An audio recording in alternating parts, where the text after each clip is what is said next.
In October 2025, a remarkable event unfolded on the surface of Mars. A streak of light moving at an unprecedented speed of 60 kilometers per second sliced through the Martian sky. This celestial visitor, dubbed Three-Eye Atlas, was unlike anything the Red Planet had ever witnessed. Its silent, precise, and deliberate movement left scientists around the world in awe. NASA's Perseverance rover caught a glimpse of this extraordinary object in the distance before its night sky cameras went dark. Simultaneously, every orbiter monitoring Three-Eye Atlas's flyby stopped transmitting raw data, prompting an immediate silence that was impossible to ignore. The first leaked images, showing a faint emerald flash just above the horizon, sent shockwaves through the scientific community.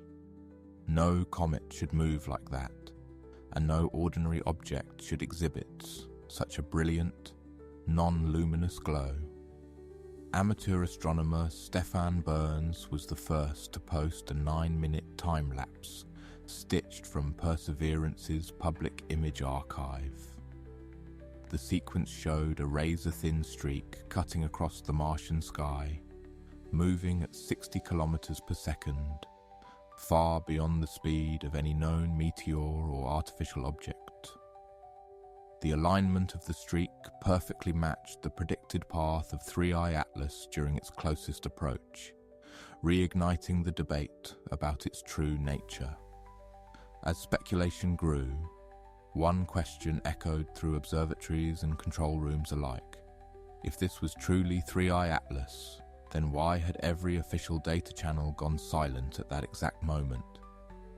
Normally, Mars orbiter data floods public archives within days. This time, nothing came. The Mars Reconnaissance Orbiter, the Trace Gas Orbiter, and Mars Express, all confirmed to have observed the flyby, went completely quiet. No raw images, no preliminary calibration files, no telemetry, only vague statements about ongoing data verification. Inside JPL, imaging teams worked under intense scrutiny.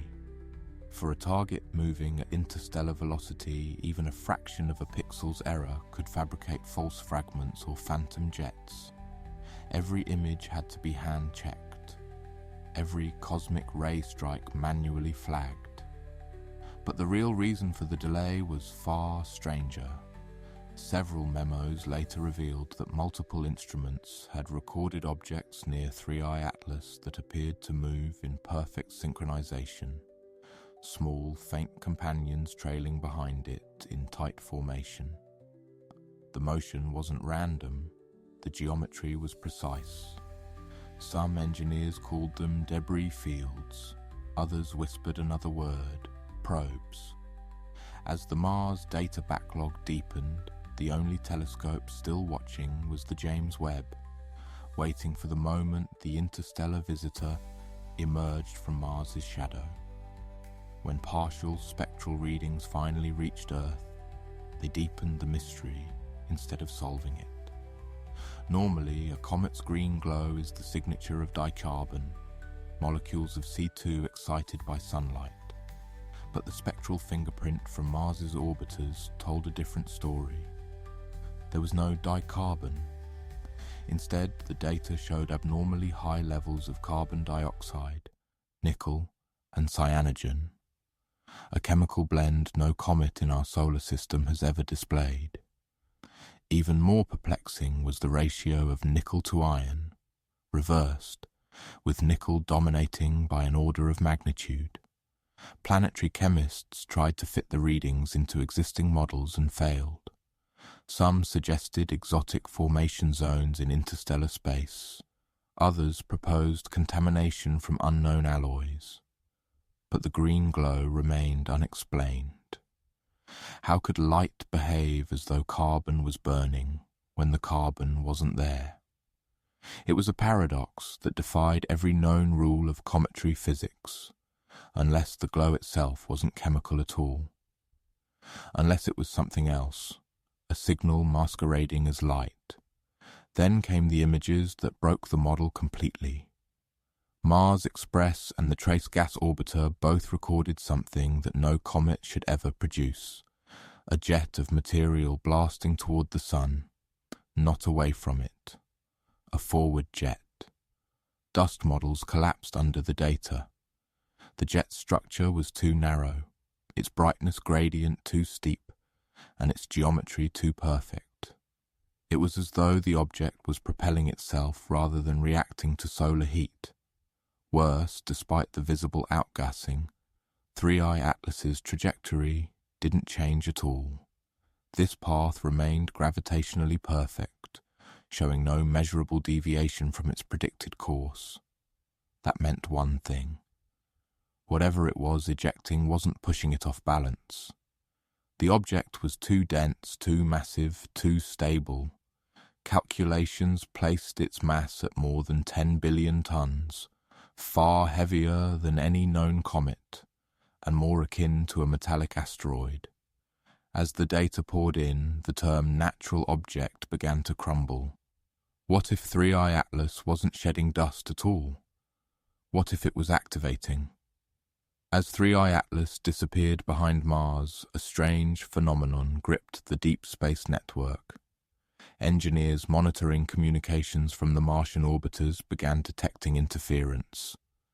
Rhythmic pulses embedded deep within the signal noise. At first, they assumed it was an echo caused by solar wind or a frequency overlap from the comet's charged tail. But the rhythm was too consistent, too deliberate. Over 22 seconds, a faint spike repeated across multiple channels, identical on both NASA's and ESA's receivers. It wasn't strong enough to be a transmission, but it wasn't random either. The patterns seemed to mirror the comet's orbital motion as if the object were responding to its own trajectory. Then, just as suddenly as it appeared, the interference vanished. Mission Control described it as electromagnetic resonance. Others called it a hum. But those who listened to the filtered playback described something far more unnerving, a low, mechanical vibration that seemed to accelerate slightly before cutting to dead silence. That was when the James Webb Telescope, positioned millions of kilometers away at Lagrange Point the Septime, turned its instruments directly toward the region of space where the signal had originated. When the first long exposure images from the James Webb Telescope arrived, scientists expected the usual: a faint, blurred shape, maybe some faint dust trails left behind the comet. What they saw instead left even the most stoic astronomers speechless. The infrared data showed 3 distinct thermal signatures, not one. The first, an elongated core matching 3I Atlas's expected position. The second and third, smaller and cooler, flanking the primary nucleus at equal distances. They moved in perfect formation, adjusting position slightly in correlation with Mars's magnetic field. The symmetry was unnatural, almost engineered. When color composites were rendered, faint arcs of ionized material appeared connecting the 3 points, filaments that flickered like electrical currents. In visible light, the glow was faint green, but in infrared, the objects pulsed red-hot in exact synchronization with the 22-second frequency earlier detected in radio data. No comet had ever exhibited behavior like this. To some, it looked like controlled stabilization. To others, like propulsion. And yet, none of the objects appeared to be accelerating. They were holding position as though orbiting something unseen. Webb's spectrograph soon revealed an even deeper enigma: the presence of pure nickel vapor, metallic atoms heated to extreme temperatures, existing in quantities far exceeding what any natural body could produce. Nickel, dense and unyielding, should not vaporize this close to Mars. And yet, its spectral line dominated the readings. Alongside it were trace elements of cobalt and an unknown compound emitting faint but perfectly spaced emission peaks, too evenly structured to be random. The data resembled the harmonic pattern of a technological process, not a geological one. It was as if the object was refining itself, reorganizing its surface composition under the heat of the sun. Planetary scientists proposed wild hypotheses, from metallic crystallization to magnetic shielding, but none could explain why 3i Atlas's light was modulating in ways consistent with encoded data. The object's brightness was no longer constant. It was blinking, like a beacon. When the intervals of those flashes were compared to the earlier electromagnetic hum detected during the Mars flyby, the results matched perfectly. The pulses weren't just energy. They were information. As the James Webb continued to track the object, the smaller companion fragments, the two faint signatures flanking the main nucleus, began to drift outward. Slowly, deliberately, they aligned themselves with the plane of the ecliptic, forming a straight line between Mars, the Sun, and the object's path. The formation held for hours before fading from view. Astrophysicists called it coincidence, a gravitational fluke, but the precision of the geometry was impossible to ignore. Every alignment corresponded with the same pulse frequency, the same repeating modulation in light. It was as though 3i Atlas had synchronized itself with the architecture of the solar system. The comet's green glow intensified, spreading in a narrow beam pointing directly toward the sun, while the filaments connecting the companion fragments shimmered one last time before vanishing. The data stream from Webb abruptly ended as solar interference spiked, and then silence. For the first time in weeks, the skies went dark, no signal, no light, just the memory of a perfect alignment, and the unsettling realization that whatever 3i Atlas had done near Mars, it had only been the beginning. The world waited, instruments idling in silence, predictions running cold. Then, one day later, the James Webb Telescope detected something, a faint pulse of infrared light emerging from the darkness. At first, it appeared as a simple flare, but within minutes, it stabilized into a continuous signature, brighter and sharper than before. The object had survived perihelion, but it was different now. This brightness no longer matched a normal comet's reflective curve. It was amplifying, radiating far more energy than it received. The spectral ratios had changed too.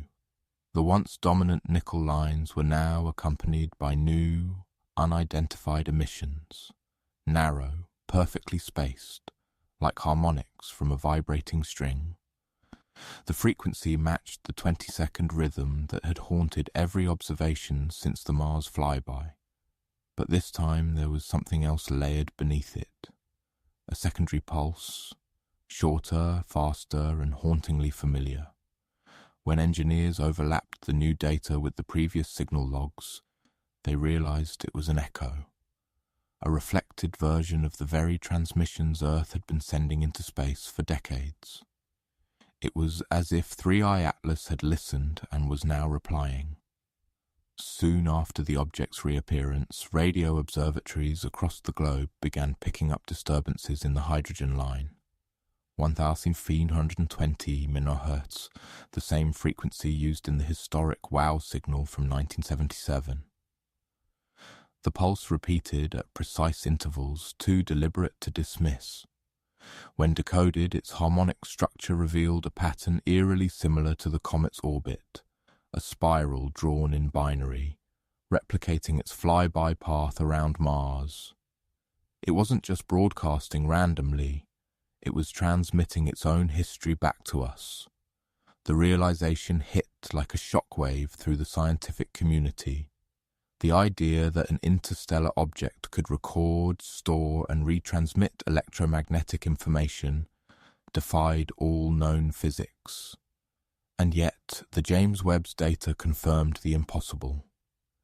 The light from 3i Atlas carried modulation signatures consistent with encoded data, structured, ordered, and intentionally embedded within its infrared emissions. For days, astronomers debated whether to send a response, but the ethical dilemma divided the community. Was this a discovery or a test? The hum continued, unwavering, looping the same signal over and over as if waiting for acknowledgement. As the signal strengthened, the Webb telescope's polarization sensors detected something even more unnerving. The light from 3i Atlas was now polarized against the solar wind. Normally, particles from the sun scatter light chaotically, but in this case, the alignment was reversed, as though the object was bending photons to follow an unseen magnetic lattice. The result was a beam of light that stayed coherent over millions of kilometers, like a laser spanning the solar system. Scientists tried to model the effect, but no simulation matched the precision observed. The polarization wasn't random. It rotated at fixed intervals that aligned perfectly with Mars's rotation and Earth's orbital position. It was as though the object was synchronizing itself with both planets, weaving a triangle of resonance across space.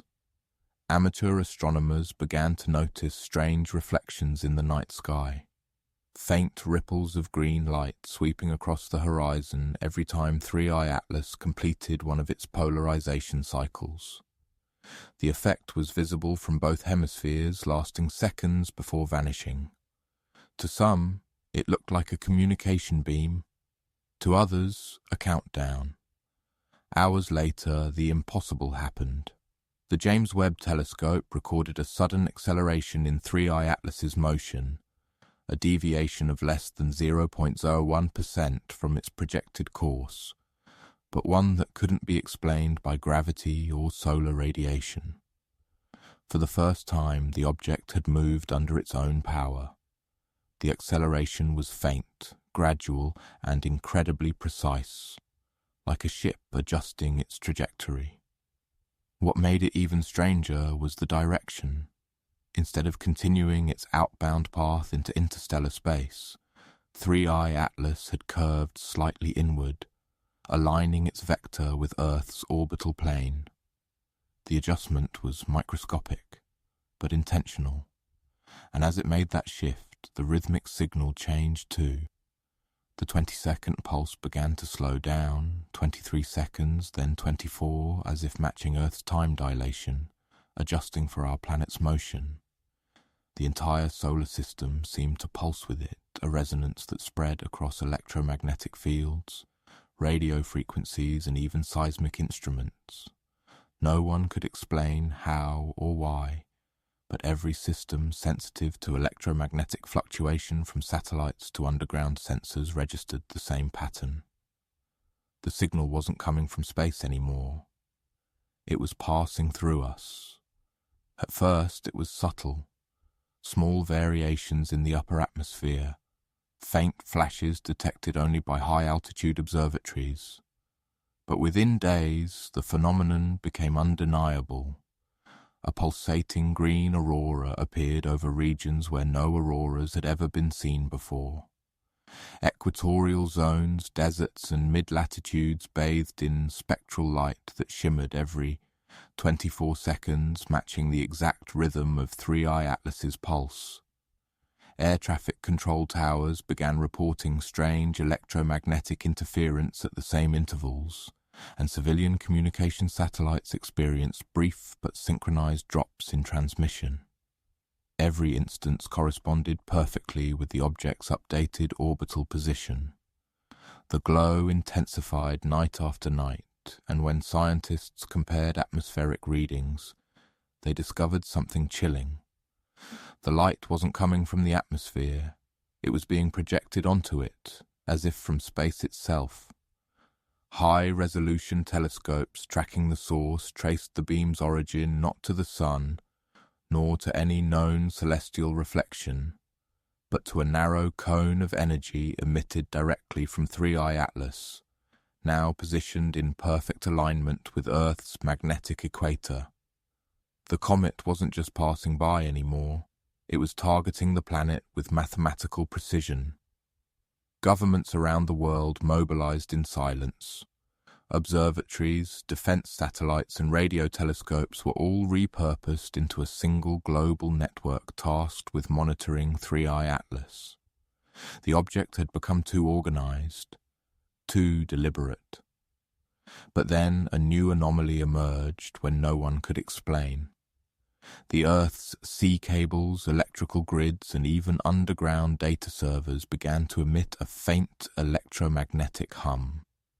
It wasn't noise, but structure, repeating in harmonic sequences identical to those observed in the comet's light. Devices across the planet started syncing unintentionally, clocks drifting into perfect rhythm with the 24-second cycle. Even the atomic clocks aboard GPS satellites, precise to a fraction of a microsecond, began to tick in unison with the pulses. It was as though the planet itself had become a receiver, its entire infrastructure resonating to the frequency of 3I Atlas. Engineers tried to isolate the cause, but no signal source could be found. Every attempt to jam or filter the interference failed. The phenomenon wasn't entering through the airwaves or power grids. It was embedded in the electromagnetic field of Earth itself. The planet was no longer observing the object. It was participating in whatever it had started. Then came the observation that changed everything. The James Webb Space Telescope, focusing on the region surrounding 3I Atlas, recorded a faint halo of light extending outward, in geometric arcs. When processed, the data revealed that the arcs formed an unmistakable pattern, a perfect equilateral triangle connecting three bodies, 3I Atlas, Earth and Mars. Within this triangle, filaments of charged particles shimmered in synchronization, forming luminous pathways across the void. The alignment wasn't random. It corresponded exactly to the same coordinates as the 1977 WOW signal, the mysterious radio burst that had once captured humanity's imagination. When astronomers overlaid the data, the direction of the WOW signal and the position of 3I Atlas intersected within less than a degree. It was a statistical impossibility. The realization sent shockwaves through the scientific community. The comet's trajectory wasn't arbitrary. It had followed a precise interstellar corridor, one pointing to a signal location we had detected nearly half a century ago. And now, with the triangle fully formed, energy readings from all 3 points began to rise exponentially. The network of light wasn't static anymore, it was activating. The steady 24-second pulse fragmented into multiple frequencies, splitting into harmonics that climbed higher and higher until they merged into a single sustained tone. All around the world, radio telescopes recorded the same event. A global resonance vibrating through every sensor, every magnetic field, every conductive surface. The auroras turned blinding white for 13 seconds, and then vanished entirely. For the first time since its discovery, 3I Atlas stopped emitting light. The object's spectrum flattened into perfect silence. But when the James Webb Telescope captured the next frame, the image made no sense. The once bright green object had transformed into a dark silhouette, surrounded by a faint ring of ionized gas, a perfect sphere of absence. No reflection, no emission, just a void absorbing every wavelength around it. Ground-based telescopes confirmed the same. 3I Atlas was no longer reflecting sunlight. It was invisible, yet still there, distorting starlight like a gravitational lens. It was as if the comet had shed its disguise, revealing something vast and unexplainable beneath. And then, at exactly midnight UTC, every instrument that had been tracking the object, from the James Webb to Earth's smallest amateur telescope, received the same reading.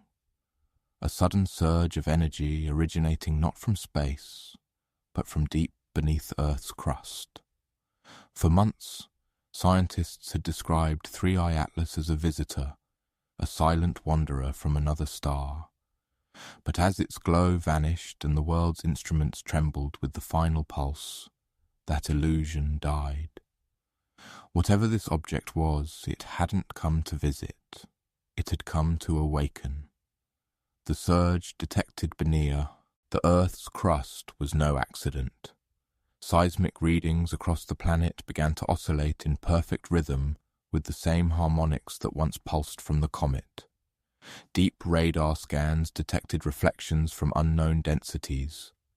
Vast, symmetrical structures buried miles below, pulsing faintly in sync with the fading echo from space. For the first time, the signal wasn't just passing through the planet. It was coming from within. The James Webb Telescope, locked on the dark silhouette where 3I Atlas had once been, recorded one last image before its sensors overloaded. The object was no longer a point in the sky. It was a halo, an expanding sphere of light curling inward on itself, folding like a reflection collapsing into a mirror. Inside that void, spectrographs detected something no one could explain. Patterns of human radio emissions stretched and repeated, as if the comet were replaying every broadcast Earth had ever sent into the cosmos. Every word, every signal, every message we had ever released into the dark was coming back, distorted, amplified and woven into the pulse. Then came silence, not absence, silence with structure. The background noise of the universe dimmed.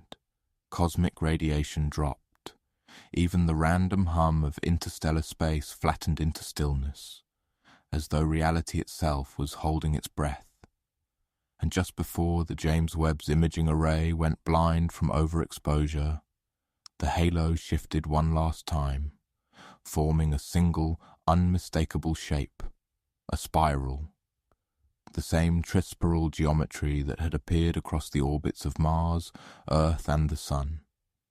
The same pattern carved into the ancient stones of our own planet, long before we knew to look up. What followed wasn't an explosion. It was a reflection, a cascade of light that rippled through the solar system, invisible to the human eye but burned forever into the instruments that captured it. And when it faded, the void where 3I Atlas had been was empty. Nothing remained.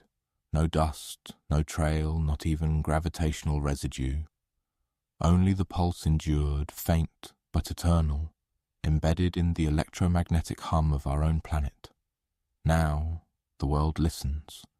The hum is still there, deep, low, repeating every 24 seconds, buried beneath the noise of our machines and oceans. Most can't hear it, but those who can describe it the same way. Not mechanical, not random, but alive. Maybe 3I Atlas wasn't a comet at all. Maybe it was a message, a map, or even a memory. Maybe it wasn't coming to us. Maybe it was reminding us. Because the truth is terrifyingly simple. The signal never left. It's still here. It's been here all along. So what do you believe? Was 3I Atlas a natural wanderer, or the universe finally answering a question we were never meant to ask? Let us know what you think in the comments below. And if this story made you question everything you thought you knew about the cosmos, subscribe, turn on notifications, and share this video with someone who still believes space is silent. Because maybe it isn't silence at all. Maybe it's waiting for us to answer,